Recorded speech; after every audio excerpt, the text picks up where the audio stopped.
If you're willing, I'd like you to stretch out your hand and make a fist. And chances are your fist is in one of three positions. Either your thumb is on the outside of your fingers, kind of facing up, or your thumb is on the outside of your fingers, laying across your fingers, or your thumb is inside your fingers like that. Well, according to an article that I recently read on the internet, which means it is most certainly entirely true, how you make a fist says something about your personality. For example, if your thumb is on the outside of your fingers looking up, then it says that you are strong and driven and protective. If your thumb is on the outside like this, then you are outgoing and you are honest, sometimes brutally honest with others. And if your thumb is underneath your fingers like this, then you are kind, you are emotional, and you are introspective. And so there you go. Everything you need to know about yourself just by looking at a fist. And so the next time you go on a first date, you just have them make a fist, and it'll tell you everything you need to know about them, if they're worth marrying or not. But don't you wish it were that easy? Don't you wish you could do something so simple, just like make a fist, and you would have all of the answers to all of your important questions. You would know who you're supposed to marry, and how the bills are going to get paid, and how you're going to get everything on your to-do list done, and you would know how long before the cancer goes away, and how you're going to fix this problem, and how you're going to get this solution, and how you're just going to figure out all the answers to all of your questions. I mean, there are so many important things on our minds these days, things that have a huge impact on our emotions.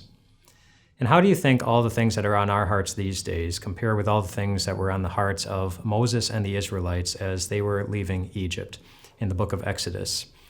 In Exodus chapter 14, 450 years after they had begun their slavery, the Israelite nation was not far from the land that God had promised them. But coming after them were a whole lot of fists that belonged to a lot of Egyptian soldiers who were very determined to show them how they felt about Pharaoh's momentary lapse in judgment for letting them go. But right in front of them was a big body of water that they were not able to get past on their own, and so they didn't see a way forward in life, just like we often don't, when we don't have all the answers to all of our questions. And do you know what Moses did in that situation? He stretched out his hand.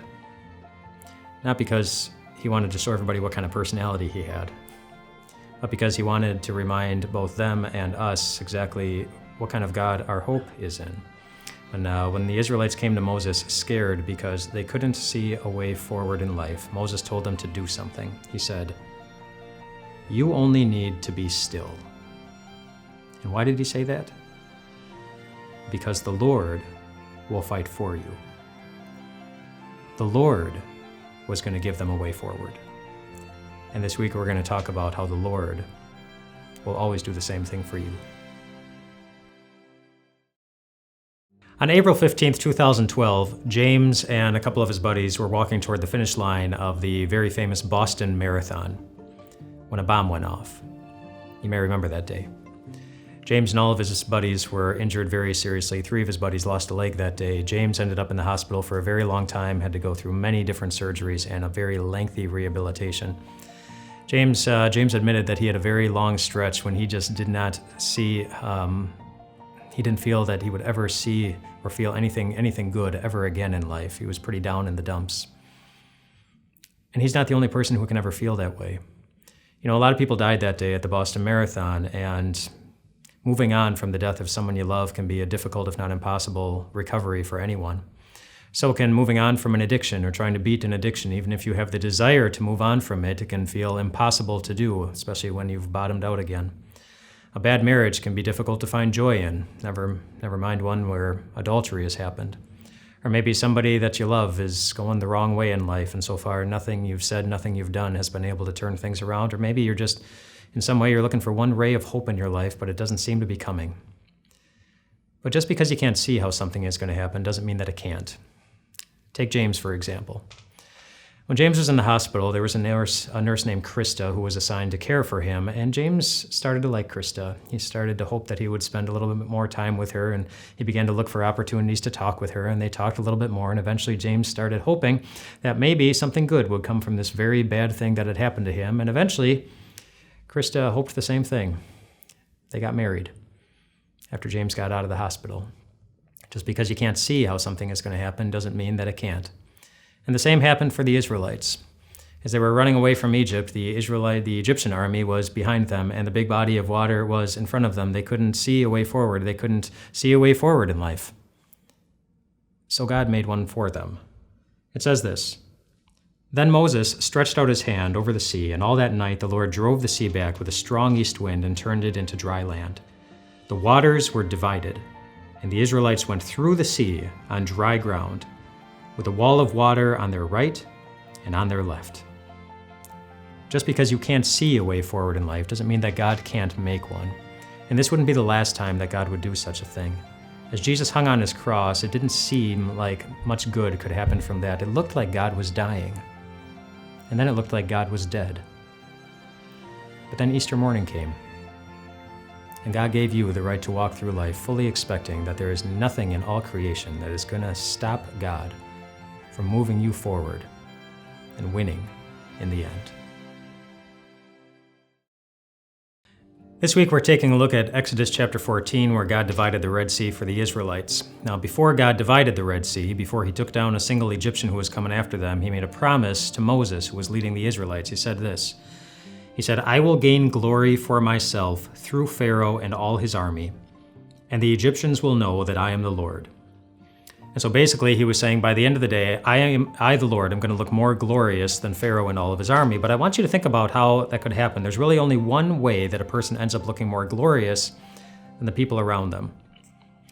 A couple of years ago, I heard about a boy in Florida, a young boy who was swimming and who felt a sharp pain on his backside. He had been bitten by an alligator.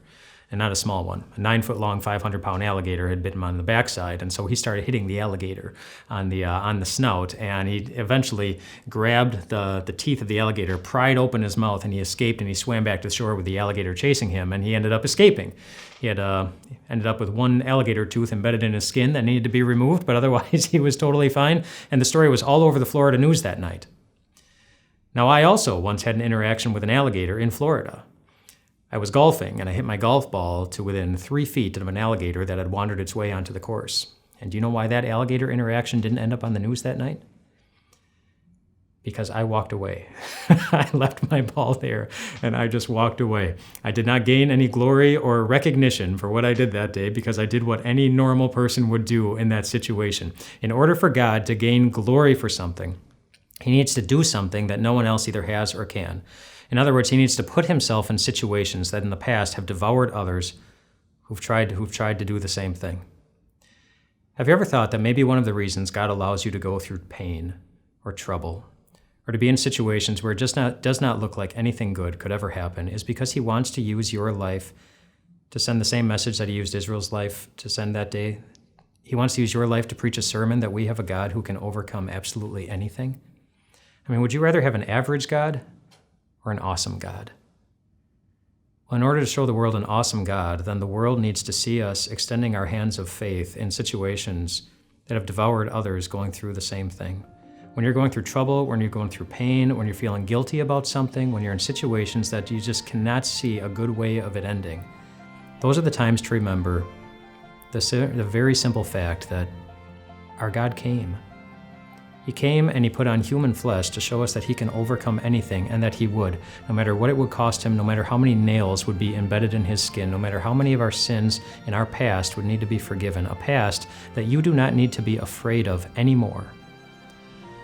Because God has also promised to use your life to send this world a very important message, to preach a sermon, that we have a God who will allow nothing in all creation to stop us from overcoming everything. A good friend once told me about a car accident she had been in a number of decades ago. She was driving her car and she was in a collision. The vehicle was annihilated in a collision, smashed and crunched so badly that when the emergency response team arrived on the scene, they took their time because they just didn't see how anybody could survive such a violent collision. And so imagine their surprise when they pried the door off of the vehicle, and inside was my friend with hardly a scratch on her. She went through something that every person fears and yet walked away as if she had no reason to be afraid of anything. Just like the Israelites in Exodus chapter 14. In Exodus chapter 14, they were really afraid of two things. They were afraid of the army, and they were afraid of the water that was in front of them. But in the end, the army was all dead and never touched them. And then it says in verse 22, it says, the Israelites went through the sea on dry ground. Dry ground. The dirt on their sandals wasn't even moist or muddy or wet. It was dry.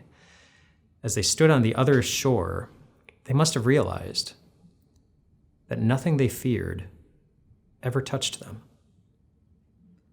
And maybe you wish you could have just one moment like that. But don't we already know that it's coming? Don't we? In one of the historic Christian creeds, the Nicene Creed, we confess, we look for the resurrection of the dead and the life of the world to come. In other words, we confess we are looking forward to the day when we will be fully alive after we've died, standing on the farther shore of heaven. We are looking forward to the day when we will be in a place where every last tear will be wiped away, when there will be no impression of the tears that we've cried, and the feeling in our gut will be just nothing but peace. We're looking forward to the day when everything we fear down here, it will be like it never touched us, and it never will again. And the reason we're looking forward to that, of course, is because God did not run away. God did not run away when trouble was coming. He stepped right into the whip, he stepped right into the nails, he stretched out his arm and took them right into his skin. And he did not run away, but unlike my friend in the vehicle, he was crunched completely. Not by another vehicle, but by our sins, by the times that we have doubted that the God who can do anything would stand by our side through absolutely everything. And my friends, he already did that. He already paid that price. Your victory is already guaranteed, which means so is your right to walk through each day, each moment, fully expecting a day after which everything you fear down here will never touch you ever again. Do you sometimes doubt that God is going to successfully lead you forward in life, set you free from your past? I know we don't like to doubt. We don't like to be afraid. We'd prefer to be the super Christians who never doubt God at any time for any reason. But do you know who didn't doubt God in Exodus 14? You know who that would make you in Exodus 14 if you were the person who never doubted God in that whole chapter? The people who didn't doubt God in Exodus 14 were the Egyptians. The Egyptians. They didn't doubt God. In order to doubt God, in order to believe that he may not come through for you, you also have to believe that he might, or that he can. But they didn't believe that about God because they didn't believe in God at all. They didn't doubt God. They rejected him. They thought that they could walk through life all on their own without any of God's help, and they found out they were wrong. It says, God made the waters collapse over them, and not one of them survived. They didn't doubt God. They rejected him. Now, you sometimes doubt God. I do too. More often than I typically like to admit to anyone. But you sometimes believe that he may not come through for you, which means you also believe that he might and that he can. And though we don't like to doubt, your doubt is actually, in a way, a sign of faith, because faith and doubt, they always go hand in hand. In fact, just look at another time that God did something miraculous on the water, the time that Jesus walked on top of the water. Didn't his disciple Peter show us just how quickly our strong confidence in God can go in the exact opposite direction? As he stepped out of the boat and he started walking onto the water, he started paying a little bit too much attention to the waves and the wind. He took his eyes off of Jesus just for a moment, and that's when he began to doubt, and we all know what happened when he did. Jesus caught him. That's what happened. It says immediately Jesus reached out his hand and caught him. In the middle of your storms, when you feel rushed by the waves and the wind, when you feel intimidated by your own Red Sea and your own army of Egyptians, when you're in a place in life where you just don't see how anything good is going to happen, those are the times to remember who our God is. It's a God who came determined to catch you, no matter what it might cost him, no matter how many sins he would need to forgive, just to guarantee you that in the end, you get to win. If these messages are a blessing to you and your faith and you want more, we'd love to make it easy for you. You can just click this button right here to get connection to a YouTube subscription, or if you want these devotions right into your inbox, you can click right here. YouTube here, email here. Email here, YouTube there. Click both these buttons. We'll give you as much Jesus as we can because we know that Jesus is all that we need.